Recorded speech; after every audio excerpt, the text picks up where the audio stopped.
I guess I had more thoughts about the new PvP change, and I'm driving to work, so, you know, I'm not going to be looking at my screen. My biggest problem with the game, and I will harp on this as much as I can, my biggest problem with the game is that it is a strictly DPS damage-based game. The person with the highest DPS card with the best supports, that is the best deck in the game. And there's no question. It's just what is the most damage you can do, and that is the best thing.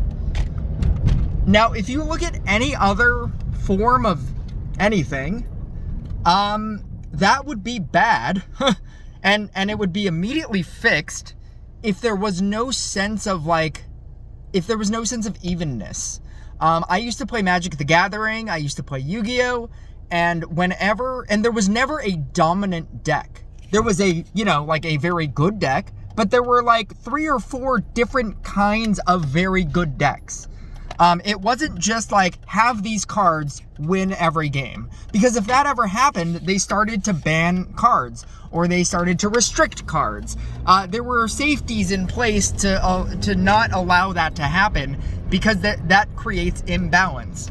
The way that this game tries to balance out things is by quote-unquote nerfing things, and those things are still gonna be good. So if you think that Phoenix, after, they nerf all the things that they're nerfing it in 29.1, is going to nerf Phoenix, it's not. Phoenix will still be the best, or one of the best, but basically the best. It'll still be as good as Genie. Genie's getting a nerf. Not really. It's kind of getting a buff. It's going to be better late game and worse early game, but nobody uses it early game, so it's just going to be great all the time. Nobody needs it to be any better early game, so it being worse early game and even better late game, that's just a buff.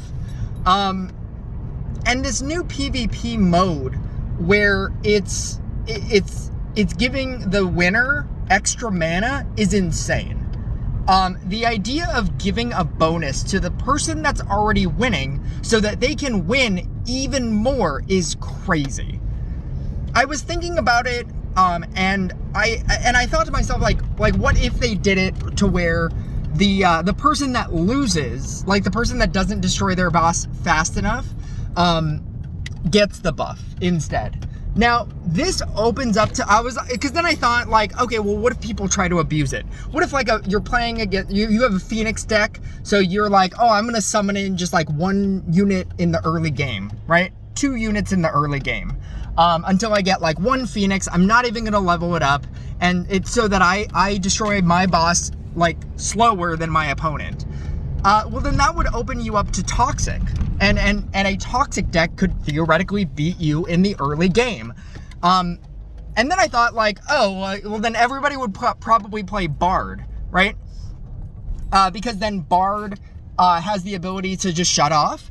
And then he could, like, just lose every single early game round. And then, like, gain stacks and then kill the boss that way. But then that all of a sudden opens you up to being defeated by a Phoenix player, right?